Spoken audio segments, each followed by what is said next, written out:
And the Stanley Cup playoffs are over. After 65 days of bubble hockey, we are out of it. It was a fun time. I know I said I would do the recap on Sunday, but I'm not doing that. I'm doing it today. So no recap this week on Sunday. We're going to go over the news of the week today. Well, actually news of the last 2 days, because I just did a recap on the 27th, and now we're doing another one. So today, a little bit of news of the week, and then we'll go over the Stanley Cup final between the Tampa Bay Lightning and the Dallas Stars. How proud I am of both teams. I'll give my congrats to everyone, of course. Alright.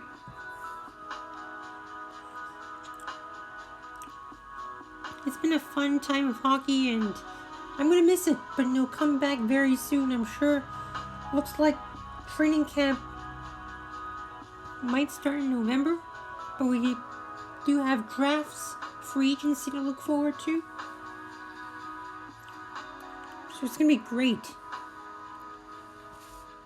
I'm not going to be covering much of that, but I've got a lot of other channels to look at. I'm going to get back to my gaming in the meanwhile.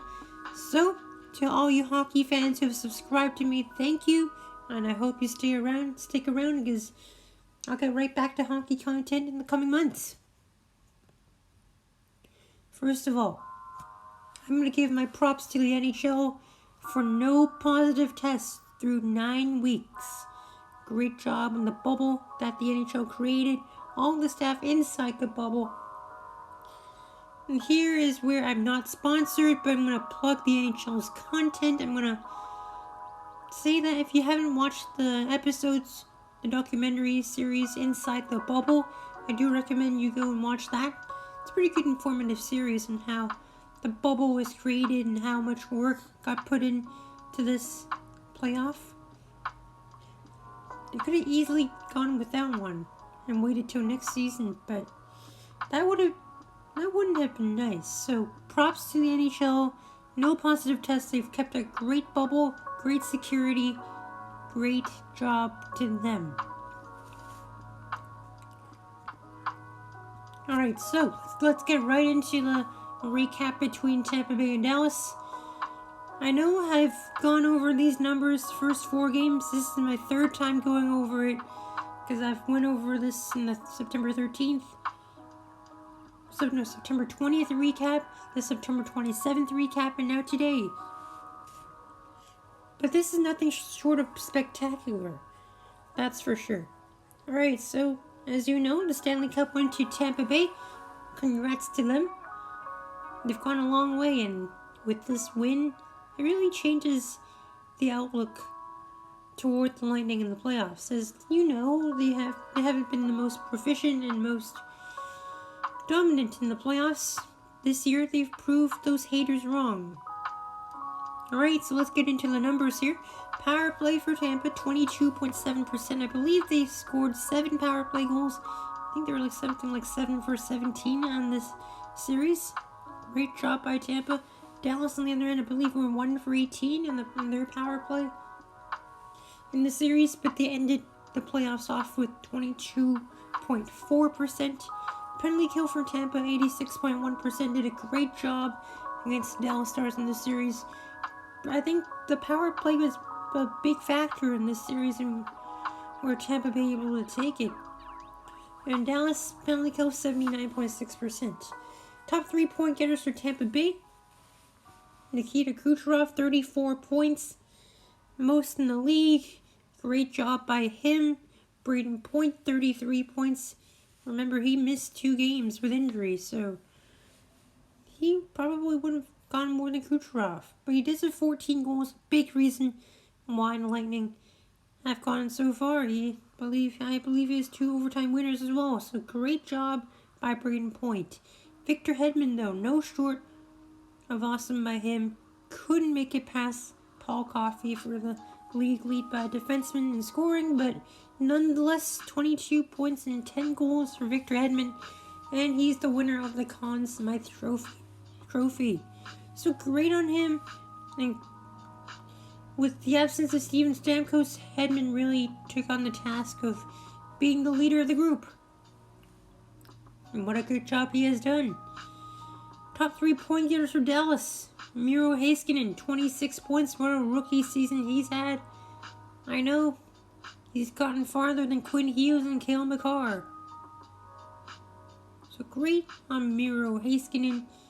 I know he's a guy that's a little underrated throughout the season, but he's really shown how good he is in these playoffs. I know he did start to drop off in the last 2 series, but overall he's done a very good job of setting up plays, and he has a pretty good shot as well. John Klingberg, 21 points, and Joe Pavelski. I feel bad for Joe Pavelski. He's been to the finals and has lost twice. Once to the San Jose Sharks, and once here with the Dallas Stars, but he did have 13 goals, 19 points. Great on him. Goaltenders, Andrei Vasilevsky, who's 18-7, 1.9 goals since average, 927 save percentage. He won the 16 games, and he won 2 games in the round robin. 18-7, he played every game, every single minute for Tampa. 1.9 goals since average, 927 save percentage. He could have been argued for the Conn Smythe winner. He would have deserved it as well. I know all of you guys probably are still underrating his performance, undermining it. But nothing, even though Tampa has been more renowned for scoring rather than Vasilevsky, complete props to this guy. He has been consistent. And that's the most important thing. He's been consistent all playoffs long, getting that goal since average under 2 for basically the entire playoff run. For Dallas, Ben Bishop, he only played 3 games as the quote-unquote starter. He did get injured. He didn't play very well, but not consequential, as Anton Khudobin was taking most of the weight. He's 14-10, 2.69 goals since average, 917 save percentage. Anton Khudobin, what a great job for him at 34 years of age. He's done very well. He's given Dallas their chance to win this series, that's for sure. He kept them in it night in and night out. Dallas, give him a hug. Anton Khudobin, you feel the pain in his voice, along with Rick Bowness, Jamie Benn, Joe Pavelski, Tyler Seguin, all these guys that just were so close. I don't know why they do interviews for Dallas when they just lost the Stanley Cup. It's very weird. Alright, so game 1 was 4-1 for Dallas. Hanley with his first playoff goal. Tying goal for Tampa. Lucky bounce on Rupe Hintz' skate. Dallas with a late goal by Kiviranta on the second with 27.4 seconds left. Maroon with a 10-minute misconduct for firing the puck on the Dallas bench. The shot's 22-2 for Tampa in the third, which may have been a catalyst for what was to come in game 2, 3, and 4. So game 2, Tampa Bay with Stamkos, Bogosian, and Shen, who were all out. Tampa's 4-2 goal was called back for offside. Dallas coming back from 3-0 down. Tampa with 2 power play goals after struggling. Just, I believe, 1 for 19 their previous series against the Islanders. They've been struggling. Sorry, I think it was 0 for 10, not 1 for 19. Something like that, though I don't really remember. Physicality, very big in this series. A lot of these games, 50 hits for both sides. Lots of physicality and a lot of injuries, banged up players. This was a very hard fought series. Game 3, 5-2 for Tampa. Stamkos was back in the lineup for 2 minutes and 47 seconds, and he gets a goal on his first shot. So he has a 100% shooting percentage. He's the best player in the NHL in that. That's for sure. Anton Khudobin, he was pulled after allowing 5 goals on 29 shots. And that was more like a mercy pull, in my opinion. Not really his fault. Defense not showing up. Yeah. Game 4, 5-4 for Tampa in overtime. Dallas with 2 goals in the first 3 shots in 18:28 in the first. Braden Point scores 59 seconds after Dallas led 2-0. Rupe Hintz got injured. Third Dallas goal jammed in by Corey Perry. And the Dallas did get their first 3 goals in the first 7 shots on Vasilevsky. Shattenkirk, the overtime winner in the power play. First overtime loss for Dallas in the playoffs this year. And the Tampa Bay had 3 series clinching overtime winners so far. Would that be a precursor to what happens in Game 5? Let's take a look. In Game 5, it went to Dallas in double overtime. Rupe Hintz was out. Sekera was injured but returned to the game, which was a big relief. Pavelski tied the game with 6:48 left in the third. Icing call in overtime hits Vasilevsky's pad. Didn't cost him the game though. In the first overtime, the icing call was controversial. As I said, the first Dallas shot was at 17:53 into the period, and shot 7-1 to Tampa. But in second overtime, Dallas came out flying with an early shot, and Perry gets the overtime winner at 9:23. And Perry, after a 19-game scoring drought, scored 3 goals in his last 2 games. And that was a big story heading to Game 6 and seeing if these veterans could step up. So, in Game 6, 2-0 for Tampa. Vasilevsky, 22 save shutout. And the Tampa Bay Lightning win the Stanley Cup. Some notes here. Dallas with 4 shots in the first period and also 4 shots in the second period. A total of 8 after 2 periods. That's never gonna win you the game.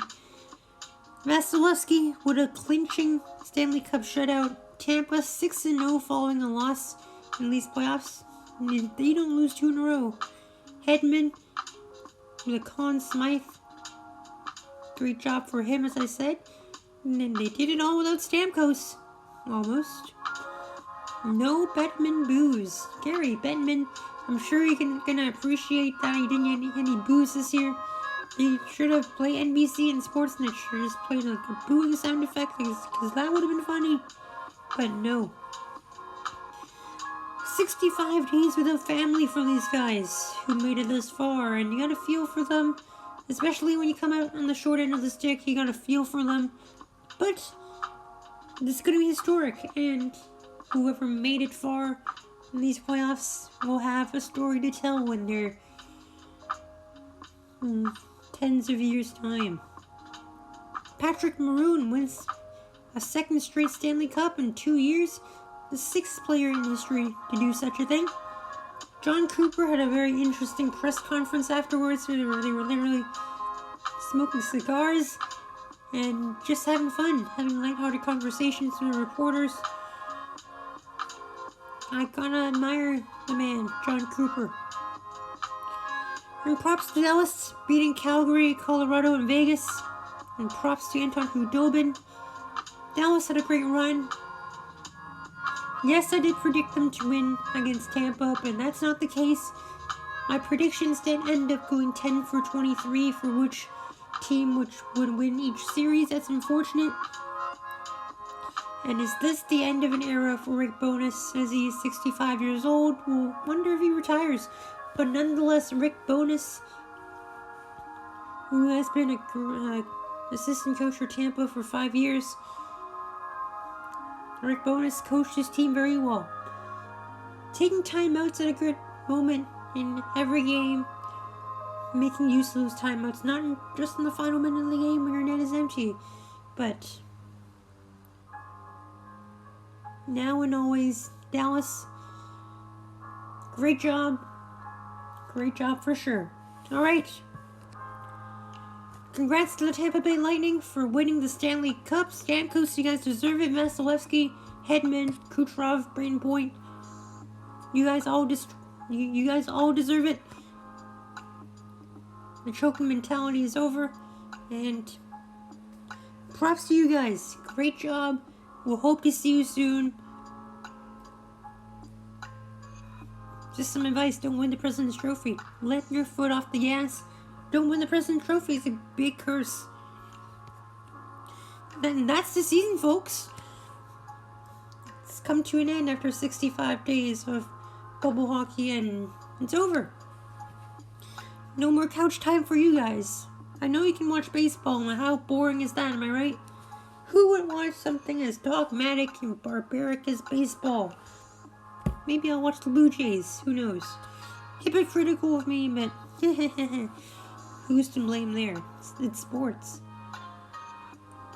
Again, thanks to everyone who did a great job with the NHL bubble, created some very good times for all the players. Everyone, props to you. Props to you guys. It's been a great time here watching you guys play for the last 2 months and 5 days. Each team played very well inside of a play-in tournament, and now in the end of September. Great job to you guys. And once again, congrats to Tampa for winning the Stanley Cup. And we will see everyone next season. Alright? For a little channel update, we will be continuing with Super Mario 3D All-Stars. Continuing tomorrow. I know Monday to Fridays. We have videos coming out at 10 a.m. Pacific time. Make sure to go tune in for that. If you want to watch my previous videos on the playoffs for this year for the NHL, make sure to go watch that. My playlist is in the description below, so get a gander in that. It's gonna be great. And that's it for this season, so we'll see you guys. Thank you guys for watching. Smash that like button if you enjoyed it. And as always, it is time for us to go. Let's bid farewell with a salute to the NHL. And as always, it is time for us to go. See you guys. Have a great rest of your day. Take care, and we'll see you soon. Whenever that is. Why were there no booster Bedman, huh? Can you explain to me? What a shame.